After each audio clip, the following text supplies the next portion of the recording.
Ahora es el turno de Juan Ignacio Bartolomé, bajo el título de La política económica ante la crisis. Gracias. Buenas tardes. Nuestro mundo ha dado un giro surrealista. Ahora, siempre me he peleado con estos trastos. ¿Se oye? ¿No se oye? Bien. Decía que nuestro mundo ha dado un giro surrealista. No hace mucho veíamos las imágenes de un alto responsable europeo echándole las manos al cuello a un ministro español. Gracias. La verdad es que hay sentidos del humor difíciles de entender. Él decía que era broma. Pero, en cualquier caso, lo surrealista eran las declaraciones de este alto responsable europeo. Sabemos que eso supone mayor paro y más pobreza, pero tenéis que hacer un mayor esfuerzo en reducir el gasto público en España. Ahora, la política económica se ha subvertido. Ahora resulta que el objetivo no es combatir el paro y la pobreza, sino reducir el gasto público. Como diría Marx, estamos al borde del abismo y nos piden que demos un paso al frente. Evidentemente me refiero a Groucho. ¿Qué es lo que está pasando? ¿Qué es lo que está pasando? Yo creo que lo peculiar de esta crisis es que han aflorado todo un conglomerado de intereses que se sienten cómodos en la crisis, que piensan que en esta crisis, en este contexto, pueden conseguir sus objetivos y que, por tanto, no tienen ningún interés en que esta crisis se supere. Voy a poner algunos ejemplos. Como sabéis, las normas europeas impiden que el Banco Central Europeo financie a los gobiernos, pero, sin embargo, sí pueden financiar a los intermediarios financieros.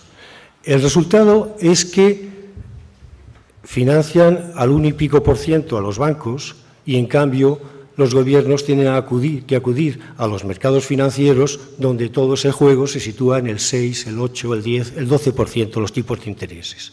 Ese diferencial de tipos de interés es el paraíso de los especuladores.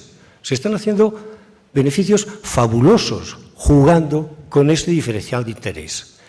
El resultado es que la prima de riesgo agrava los déficits de los gobiernos y, además, que los bancos se están acostumbrando a vivir de la especulación y no cumplen su función, que es prestar a inversores y a consumidores.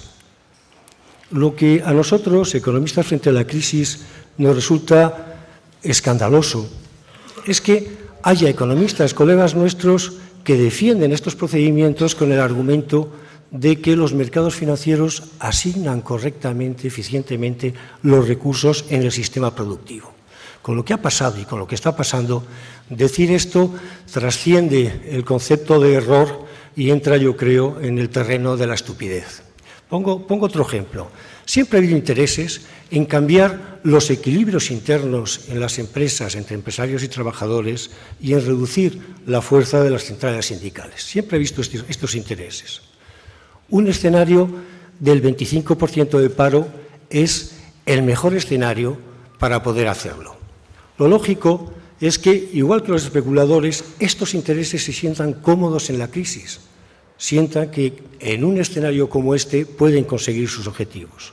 Para nosotros, lo ilógico es que haya economistas que defiendan estas posiciones con el argumento de que esto es una crisis provocada por el mal funcionamiento del sistema productivo, lo que nosotros llamamos crisis de oferta. No hace falta entrar a fondo. Esta es una crisis que en la base, siempre, la oferta por supuesto siempre es mejorable, pero esta es una crisis que en la base está la deficiencia de la demanda efectiva. Voy a poner un tercer ejemplo. Siempre ha habido intereses en reducir o anular la labor redistributiva del Estado, porque evidentemente la labor redistributiva del Estado es sacar rentas de los que más tienen para dirigirlas a los que menos tienen. Y esta labor redistributiva del Estado, las líneas básicas son las prestaciones sociales. un escenario de crisis es el momento mejor para conseguir estos intereses, para poder implicarlos. Y ahí viene la reducción del gasto público. Lo que a nosotros nos asombra es que haya economistas que con el argumento de la austeridad hacen, como decía Jorge, el mayor despilfarro, que es prescindir de investigadores, de médicos, de profesores y, sobre todo, provocar la destrucción del tejido industrial, del tejido empresarial del país. Esto, efectivamente, es lo que es despilfarro, cuando además sabemos que la reducción del gasto público tiene una capacidad muy limitada para disminuir el déficit. Por lo que sabemos, la reducción del gasto público tiene consecuencias sobre la producción y, por tanto, sobre el PIB y, por tanto, sobre los ingresos del Estado. Aparte de que, y lo vemos, las expectativas que crea la reducción del gasto público es esta disminución del PIB y, a consecuencia de ello, sube la prima de riesgo, es decir, aumentan los gastos por otro sitio. Os voy a poner otro ejemplo. En Europa, en la Unión Europea siempre ha habido un juego de poderes, siempre ha habido los intentos de países, unos y otros, por tener más cuotas de poder dentro de esa organización. Lo escandaloso es que veamos un momento en que hay países que son capaces de imponer, el gobierno griego, el gobierno italiano, el gobierno portugués, esos son cuotas de poder. Y están utilizando las normas de la Unión Europea, el estricto cumplimiento de normas de la Unión Europea, precisamente para aumentar su cuota de poder. Lógicamente, estos intereses se sienten cómodos en la crisis. Estos intereses no tienen ninguna necesidad de que la crisis se vea superada.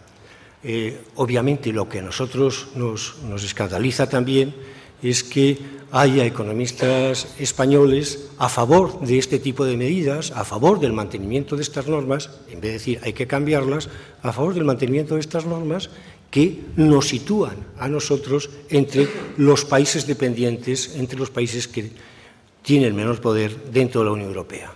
Pongo un último ejemplo. Siempre ha habido un juego de intereses, una lucha por salir favorecido en el reparto, lo que llamamos el reparto internacional del trabajo. Esta es una lucha continua. Un escenario de crisis es el mejor escenario para que determinados países ganen cuota en el comercio internacional. En una modificación del reparto internacional del trabajo siempre ha habido ganadores y perdedores. Y aquellos países que no investiguen, que no formen a unos ciudadanos sanos, aquellos países que destruyan su tejido industrial, se encontrarán entre los perdedores.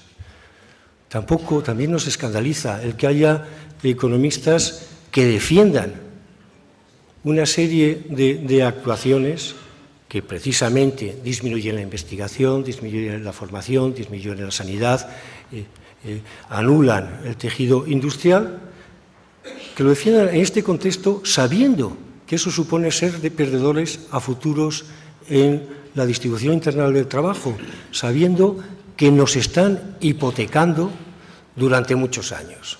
En definitiva, lo que pasa con todas las crisis es que suponen una modificación de los mecanismos de producción y distribución de las relaciones sociales.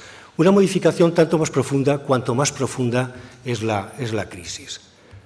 Después de una crisis o durante la crisis siempre habrá un nuevo modelo económico. De eso es de lo que se trata. La batalla está en la dirección que tome ese nuevo modelo. Por cierto, que es una batalla que creo que estamos perdiendo por goleada. Los presupuestos españoles son prisioneros de estos intereses.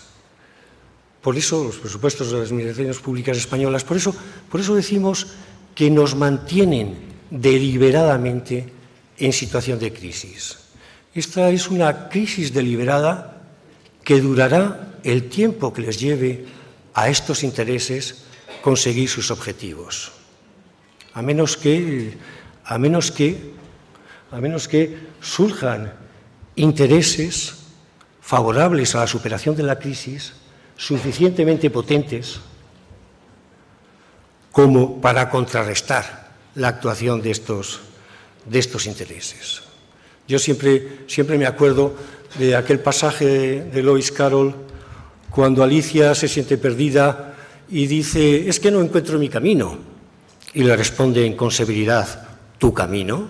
Aquí todos los caminos son de la reina. Construyamos entre todos un camino que no pertenezca exclusivamente a la que no pertenezca exclusivamente a la reina. Muchas gracias.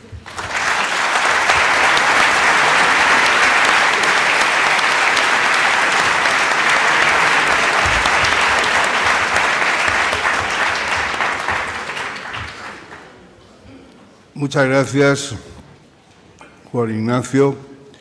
Yo creo que has hecho una aproximación muy viva a la situación. Estamos en manos de los creadores de escasez, que dijo aquel amigo economista Daniel Anisi, que mantenía que había un intento según el cual se trataba de que solo de la propiedad derivaran derechos económicos.